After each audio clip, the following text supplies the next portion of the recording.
हमारे channel study physical education पर आपका स्वागत है। हमारा नेक्स्ट टॉपिक है लाइफस्टाइल डिजीजेस, इसके कारण और वे योगासन जो इन बीमारियों में लाभदायक होते हैं। अगली लाइफस्टाइल डिजीज है अस्थमा। क्या आपने कभी ऐसा महसूस किया है कि सांस लेने में मुश्किल हो रही है, जैसे चेस्ट में टाइटनेस हो या बार बार खांसी और वीजिंग हो रही हो? अगर हाँ, तो ये अस्थमा का सिग्नल हो सकता है और अस्थमा को लाइटली लेना सही नहीं है। अस्थमा एक क्रोनिक इन्फ्लेमेटरी डिजीज है जो हमारी एयरवेज को प्रभावित करती है। इसमें एयरवेज सूज जाती हैं, नैरो हो जाती हैं और एक्स्ट्रा म्यूकस प्रोड्यूस करती हैं। रिजल्ट: सांस लेने में दिक्कत, खांसी, वीजिंग और कभी कभी लाइफ थ्रेटनिंग अस्थमा अटैक्स भी। अस्थमा का क्योर तो नहीं है, लेकिन इसे मेडिसिन और सही लाइफस्टाइल से मैनेज किया जा सकता है, खासकर अस्थमा के ट्रिगर्स को अवॉइड करके। अब बात करते हैं अस्थमा के कॉजेज की। अस्थमा का एग्जैक्ट रीजन अभी तक पूरी तरह क्लियर नहीं है, लेकिन साइंटिस्ट का मानना है कि ये जेनेटिक्स और एनवायरमेंटल फैक्टर्स का कॉम्बो होता है। अस्थमा के कुछ मेजर फैक्टर्स हैं। जेनेटिक्स: अगर आपके पेरेंट्स या सिबलिंग्स को अस्थमा या एलर्जीज हैं, तो आपको भी अस्थमा होने का रिस्क बढ़ जाता है। Next is allergies. Asthma often एक एलर्जिक रिएक्शन की तरह बिहेव करता है। जिन लोगों को एक्सेमा, हे फीवर जैसी एलर्जीज होती हैं, उन्हें अस्थमा भी हो सकता है। कॉमन एलर्जेंस है पोलन, डस्ट माइट्स, मोल्ड, पेट डैंडर और cockroaches. Next is respiratory infections. Childhood में कुछ वायरल इन्फेक्शंस जैसे फ्लू या आरएसवी लंग्स को डैमेज कर सकते हैं और लेटर अस्थमा का रिस्क बढ़ा सकते हैं। Next is environmental factors.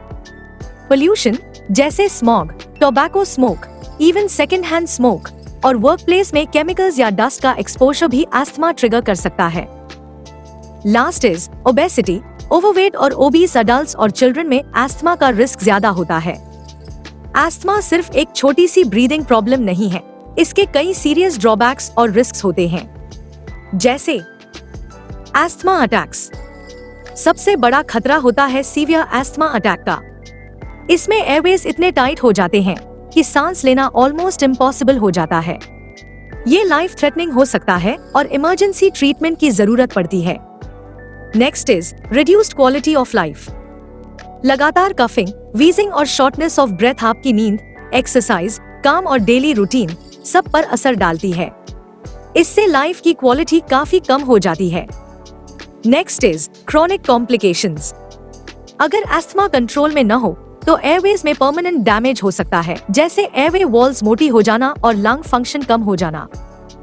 Next is sleep deprivation. Asthma के कारण नाइट टाइम सिम्टम्स से नींद डिस्टर्ब होती है, जिससे फटीग और इम्यूनिटी वीक हो सकती है। और लास्ट में अदर हेल्थ प्रॉब्लम्स। अस्थमा के साथ साथ जीआरडी यानी गैस्ट्रिक रिफ्लक्स, निमोनिया जैसी प्रॉब्लम्स का रिस्क भी बढ़ जाता है। योगा ब्रीदिंग और लंग्स की स्ट्रेंथ बढ़ाने में बहुत हेल्प करता है। अस्थमा को कंट्रोल और रिड्यूस करने के लिए कुछ बहुत इफेक्टिव आसनास हैं: ताड़ासन, ऊर्ध्वहस्तोत्तानासन, उत्तान मंडूकासन, भुजंगासन, धनुरासन, उष्ट्रासन, वक्रासन, कपालभाति, गोमुखासन, मत्स्यासन और अनुलोम विलोम। अब हम सभी आसनों को करने का प्रोसीजर, बेनिफिट्स और प्रिकॉशंस जानेंगे। हमारा अगला आसन है ताड़ासन। यह नाम संस्कृत वर्ड टाड़ा से लिया गया है, जिसका मतलब है पाम ट्री यानी ताड़ का पेड़। अष्टांगा योग के अनुसार सूर्य नमस्कार का यह पहला और आखिरी आसना है। अगर आप अपनी पोस्चर को इम्प्रूव करना चाहते हैं, बैलेंस बढ़ाना चाहते हैं और पूरे शरीर में एनर्जी लाना चाहते हैं, तो हम तड़ासना करेंगे, जिसे माउंटेन पोज भी कहते हैं। यह सभी स्टैंडिंग पोजेस की फाउंडेशन है। अब हम इस आसन को करने के प्रोसीजर को स्टेप वाइज समझेंगे। Step 1, the base.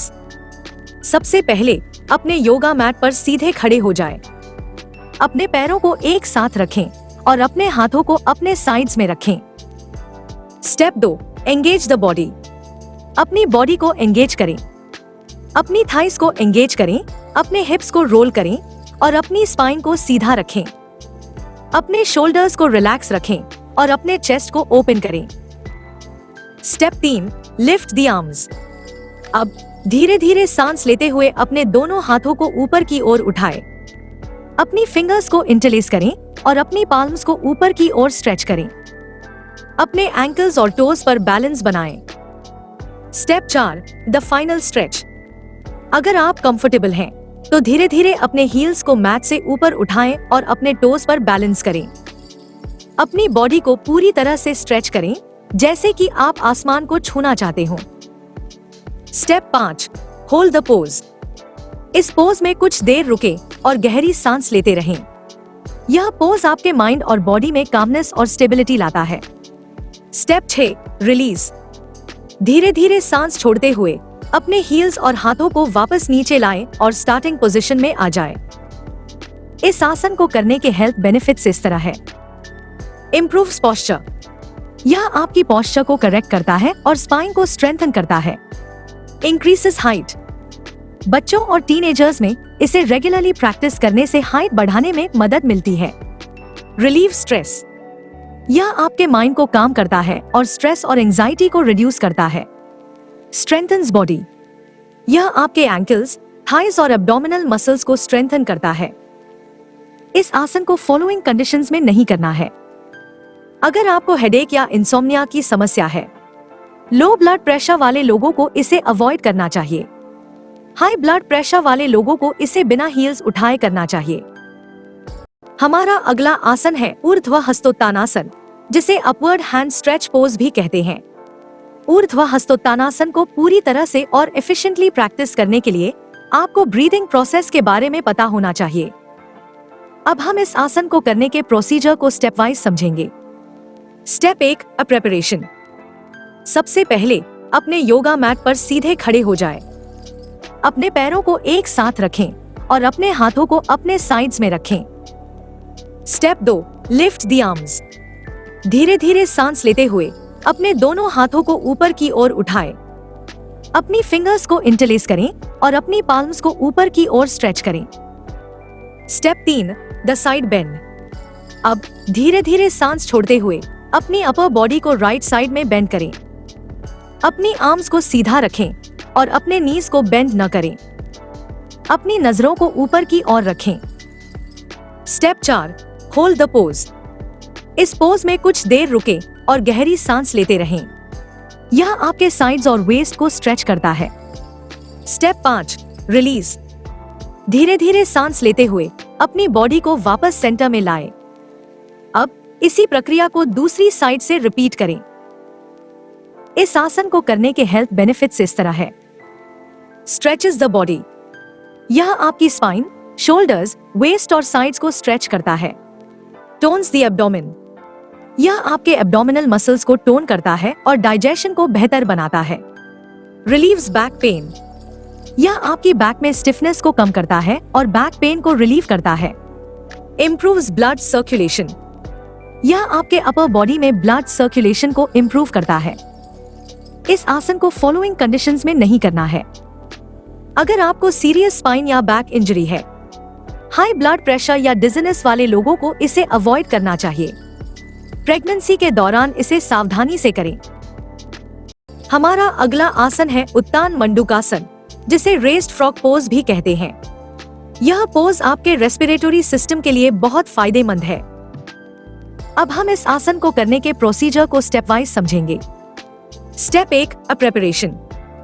सबसे पहले अपने योगा मैट पर वज्रासना में बैठ जाएं, यानी अपने नीज को बेंड करके और अपने फीट पर बैठें। अब अपने नीज को धीरे धीरे फैलाएं, जितना आपके लिए कंफर्टेबल हो। आपकी टोज एक दूसरे को टच करनी चाहिए। Step 2, the arm position. धीरे धीरे सांस लेते हुए अपने राइट आर्म को ऊपर उठाएं और उसे अपने लेफ्ट शोल्डर के पीछे की ओर बेंड करें। फिर अपने लेफ्ट आर्म को ऊपर उठाएं और उसे अपने राइट शोल्डर के पीछे की ओर बेंड करें। आपकी फिंगर्स आपके शोल्डर ब्लेड्स के बीच में होनी चाहिए। Step 3, hold the pose. अपनी स्पाइन को स्ट्रेट रखें और अपने चेस्ट को एक्सपैंड करें। इस पोज में कुछ देर रुके और गहरी सांस लेते रहें। अपनी ब्रीदिंग पर फोकस करें। Step 4, release. धीरे धीरे सांस छोड़ते हुए अपने आर्म्स को रिलीज करें और उन्हें वापस स्टार्टिंग पोजीशन में लाएं। इस आसन को करने के हेल्थ बेनिफिट्स इस तरह है। Stretches the body. यह आपके एंकल्स, नीज, थाइस और शोल्डर्स को स्ट्रेच करता है। इम्प्रूव्स ब्रीदिंग, यह आपके चेस्ट और लंग्स को ओपन करता है और डीप ब्रीदिंग को एनकरेज करता है। रिलीव स्ट्रेस, यह आपके शोल्डर्स और अपर बैक में अक्यूमुलेटेड टेंशन को रिलीज करता है और स्ट्रेस को कम करता है। And last, tones abdominal organs, यह आपके एब्डोमिनल ऑर्गन्स को स्टिम्युलेट करता है। इस आसन को फॉलोइंग कंडीशंस में नहीं करना है। अगर आपको सीरियस नी या शोल्डर इंजरी है, हाई ब्लड प्रेशर या माइग्रेन वाले लोगों को इसे अवॉइड करना चाहिए। प्रेगनेंसी के दौरान इसे अवॉइड करें। अगला आसन है भुजंगासन। इस आसन का नाम संस्कृत वर्ड से लिया गया है, जहां भुजंग का मतलब होता है स्नेक। यह एक ऐसी योगिक एक्सरसाइज है जिसमें हम अपने फ्रंट टोर्सो और स्पाइन को स्ट्रेच करते हैं। इसे करते समय हम बिल्कुल उस कोबरा की तरह लगते हैं जो अपने शिकार पर अटैक करने के लिए अपना सिर ऊपर उठा रहा हो। यह पोज आपके अपर बॉडी और बैक मसल्स के लिए बहुत फायदेमंद है। अब हम इस आसन को करने के प्रोसीजर को स्टेप वाइज समझेंगे। Step 1, lie down. सबसे पहले योगा मैट पर अपने पेट के बल लेट जाएं। अपने पैरों को स्ट्रेच करें और अपने फीट के टॉप पार्ट को मैट पर रखें। अपने हाथों को शोल्डर्स के नीचे रखें। Step 2, lift the chest. अब धीरे धीरे सांस लेते हुए अपने फोरहेड, नोज और चेस्ट को मैट से ऊपर उठाएं। अपनी हाथों पर ज्यादा प्रेशर न डालें। आपकी बैक मसल्स को काम करने दें। Step 3, hold the pose. अपने शोल्डर्स को पीछे की ओर रोल करें और अपनी चेस्ट को आगे की ओर पुश करें। अपनी नजरों को ऊपर की ओर रखें। अपनी हिप्स और लेग्स को मैट पर प्रेस करके रखें। इस पोज में 15 से 30 सेकंड्स तक रुकें। Step 4, release. धीरे धीरे सांस छोड़ते हुए अपनी बॉडी को वापस मैट पर लाएं। अपनी आर्म्स को अपनी साइड्स में रखें और रिलैक्स करें। इस आसन को करने के हेल्थ बेनिफिट्स इस तरह है। Strengthens the spine. यह आपकी स्पाइन और बैक मसल्स को स्ट्रॉन्ग बनाता है, जिससे आपकी पोस्चर इंप्रूव होती है। Stretches the body. यह आपके चेस्ट, एब्डोमेन और शोल्डर्स को स्ट्रेच करता है। Reduces fatigue. यह पोस्ट टायर्डनेस और स्ट्रेस को कम करने में मदद करता है। Improves blood circulation. इससे आपके बॉडी में ब्लड सर्कुलेशन इंप्रूव होता है। इसके कुछ प्रिकॉशंस भी है, यानी इस आसन को फॉलोइंग कंडीशंस में नहीं करना है। अगर आप प्रेग्नेंट हैं, अगर आपको back injury, carpal tunnel syndrome या हेडेक है, अगर आपकी रिसेंटली कोई एब्डोमिनल सर्जरी हुई है। हमारा अगला आसन है धनुरासन, जिसे बो पोज भी कहते हैं। इस आसन में शरीर बो यानी धनुष की तरह दिखाई देता है। अब हम इस आसन को करने के प्रोसीजर को स्टेप वाइज समझेंगे। Step 1, lie down. सबसे पहले अपने योगा मैट पर पेट के बल लेट जाएं। अपने पैरों को थोड़ा अलग रखें और अपनी आर्म्स को अपनी साइड्स में रखें। Step 2, bend the legs. अब धीरे धीरे सांस छोड़ते हुए अपने दोनों नीज को बेंड करें और अपने हील्स को अपनी हिप्स की तरफ लाएं। Step 3, grab the ankles. अपने हाथों से अपने एंकल्स को पकड़ें। अपनी बॉडी को रिलैक्स रखें। Step 4, lift the body. अब धीरे धीरे सांस लेते हुए अपने लेग्स को पीछे की ओर पुश करें। इससे आपकी थाइस, चेस्ट और हेड मैट से ऊपर उठ जाएंगी। आपकी बॉडी एक धनुष की तरह लगेगी। Step 5, hold the pose. इस पोज में कुछ देर रुकें और गहरी सांस लेते रहें। अपनी ब्रीदिंग पर फोकस करें। Step 6, release. धीरे धीरे सांस छोड़ते हुए अपने एंकल्स को रिलीज करें और अपनी बॉडी को वापस मैट पर लाएं और रिलैक्स करें। इस आसन को करने के हेल्थ बेनिफिट्स इस तरह है। Strengthens the back. यह आपकी स्पाइन और बैक मसल्स को स्ट्रेंथन करता है, जिससे पोस्चर में सुधार होता है। Stretches the body. यह आपके चेस्ट, शोल्डर्स, एब्डोमेन और थाइस को स्ट्रेच करता है। Improves digestion. यह आपके एब्डोमिनल ऑर्गन्स को स्टिम्युलेट करता है और डाइजेशन को बेहतर बनाता है। इस आसन को फॉलोइंग कंडीशंस में नहीं करना है। अगर आपको सीरियस बैक इंजरी, हर्निया या पेप्टिक अल्सर की समस्या है, हाई ब्लड प्रेशर या माइग्रेन वाले लोगों को इसे अवॉइड करना चाहिए। प्रेगनेंसी के दौरान इसे अवॉइड करें। अगर आप इसी तरह फिजिकल एजुकेशन के टॉपिक्स आसान तरीके से समझना चाहते हैं तो हमारी बुक ले सकते हैं। लिंक नीचे डिस्क्रिप्शन बॉक्स में दिया है। और इस चैनल को सब्सक्राइब करें ताकि हमारी आगे आने वाली वीडियोस आपसे मिस न हो। हमारा अगला आसन है उष्ट्रासन, जिसे कैमल पोज भी कहते हैं। यह एक नीलिंग बैक बेंडिंग आसना है। इसका नाम संस्कृत वर्ड से आया है, जिसमें उस्त्रा का मतलब है कैमल और आसना का मतलब है पोस्चर। अब हम इस आसन को करने के प्रोसीजर को स्टेप वाइज समझेंगे। Step 1, preparation. सबसे पहले अपने योगा मैट पर घुटनों के बल बैठ जाएं। अपने नीज और फीट के बीच शोल्डर विथ डिस्टेंस रखें। अपनी बॉडी को सीधा रखें, जैसे कि आप एक नीलिंग पोजीशन में हैं। Step 2, the back bend.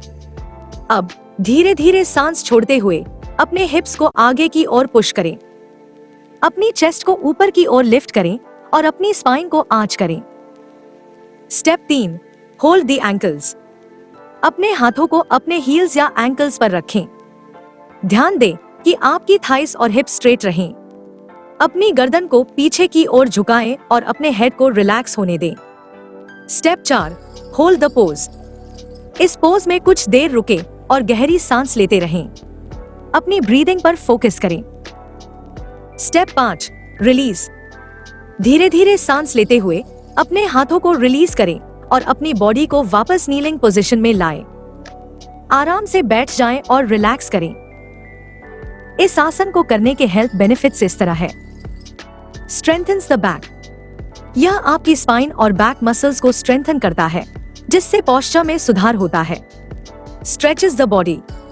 यह आपके चेस्ट, शोल्डर्स, एब्डोमेन और थाइस को स्ट्रेच करता है। Improves digestion. यह आपके एब्डोमिनल ऑर्गन्स को स्टिम्युलेट करता है और डाइजेशन को बेहतर बनाता है। Relieve stress. यह आपके माइंड को काम करता है और एंजाइटी और स्ट्रेस को रिड्यूस करता है। इस आसन को फॉलोइंग कंडीशंस में नहीं करना है। अगर आपको सीरियस नेक इंजरी या हर्निया की समस्या है, हाई ब्लड प्रेशर या माइग्रेन वाले लोगों को इसे अवॉइड करना चाहिए।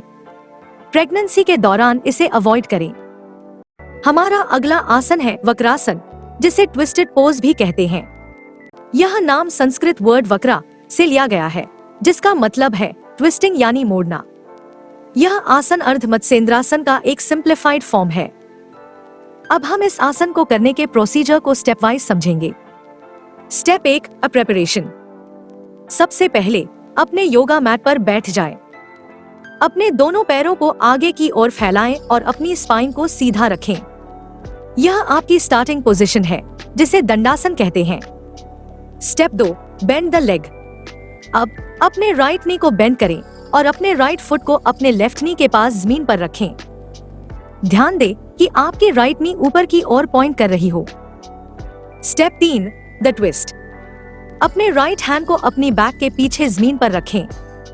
अब अपने लेफ्ट आर्म को ऊपर उठाएं और अपने राइट नी के बाहर की ओर लाएं। अपनी लेफ्ट एल्बो को राइट नी पर हुक करें।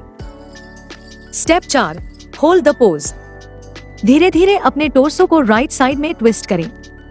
अपनी स्पाइन को स्ट्रेट रखें और अपनी नजरों को अपनी राइट शोल्डर के ऊपर से पीछे की ओर ले जाएं। एक गहरी सांस लें और इस पोज में कुछ देर रुकें। Step 5, release. धीरे से सांस छोड़ते हुए अपनी बॉडी को वापस सेंटर में लाएं। अपने पैरों को सीधा करें और रिलैक्स करें। अब इसी प्रक्रिया को दूसरी साइड से रिपीट करें। इस आसन को करने के हेल्थ बेनिफिट्स इस तरह है। Spine flexibility. यह आपकी स्पाइन को फ्लेक्सिबल बनाता है और वर्टेब्री के बीच स्पेस बढ़ाता है। Stretches the body. यह आपके शोल्डर्स, नेक और थाइस को स्ट्रेच करता है, जिससे बॉडी की स्टिफनेस दूर होती है। Improves digestion. यह आपके एब्डोमिनल ऑर्गन्स को मसाज करता है और डाइजेशन को बेहतर बनाता है। इस आसन को फॉलोइंग कंडीशंस में नहीं करना है। अगर आपको सीरियस स्पाइन या बैक इंजरी है, प्रेगनेंसी के दौरान इसे सावधानी से करें। और अगर आपको हर्निया या पेप्टिक अल्सर जैसी कोई प्रॉब्लम है, इस आसन को नहीं करना है। हमारा अगला प्राणायाम है कपालभाति। इसे ब्रीदिंग प्रोसेस से जुड़ा होने के बावजूद यह एक तरह का प्राणायाम नहीं है। हालांकि कुछ साधक इसे प्राणायाम मानकर इसकी प्रैक्टिस करते हैं, लेकिन यह षटकर्म की 6 क्रियाओं में से एक तरह की शुद्धि क्रिया है जो विंड पाइप को साफ करने का प्रोसेस है। कपालभाति शब्द 2 शब्दों से मिलकर बना है। कपाल का मतलब है स्कल। यहाँ स्कल में स्कल के नीचे के सभी ऑर्गन्स शामिल हैं और भाटी का मतलब है शाइनिंग या इल्यूमिनेटिंग। इस प्रोसेस की वजह से स्कल के नीचे के ऑर्गन्स, खासकर ब्रेन और स्मॉल ब्रेन पर अच्छा इफेक्ट पड़ता है। चूंकि यह प्रोसेस ब्रीदिंग से जुड़ा है, इसे पद्मासन में बैठकर करना चाहिए। इस प्रोसेस में पेट की मसल्स को फ्रीली हिलाया जाना चाहिए। यह फ्रीनेस लेटे या बैठे हुए हासिल नहीं की जा सकती, इसलिए इस प्रोसेस को ध्यान पोज में बैठकर बेहतर तरीके से किया जा सकता है। पद्मासन ध्यान पोज के लिए एक बहुत ही सूटेबल आसना है, इसलिए इस प्रोसेस को पद्मासन में बैठकर ही करना चाहिए। इसे स्वस्तिकासन या वज्रासन में बैठकर भी किया जा सकता है, लेकिन पद्मासन की तुलना में ये आसनास इतने इम्पोर्टेंट नहीं है।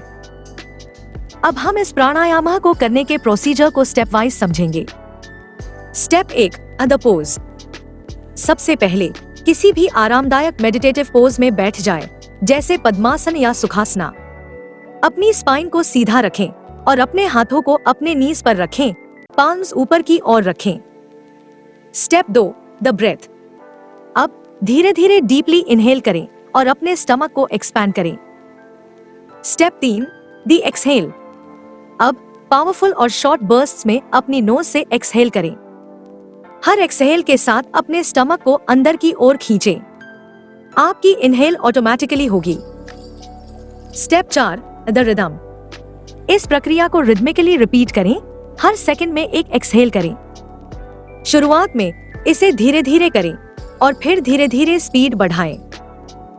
Step 5, the final release. 50 से 100 ब्रेथ्स के बाद अपनी बॉडी को रिलैक्स करें। अपनी आईज बंद करें और नॉर्मल ब्रीदिंग पर फोकस करें।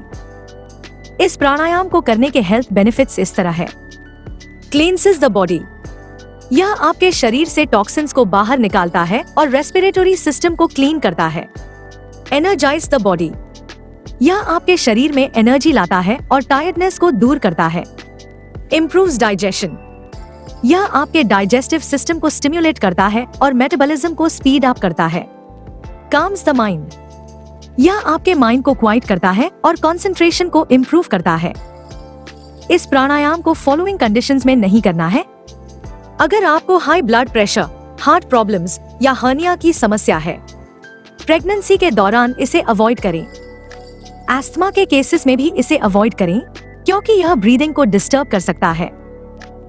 अगला आसन है गोमुखासन। यह नाम 2 संस्कृत वर्ड से लिया गया है, गांव जिसका मतलब है काऊ यानी गाय, और मुखा जिसका मतलब है हेड यानी सिर। यह आसन करते समय हमारे शरीर का पोज एक गाय के सिर जैसा दिखता है।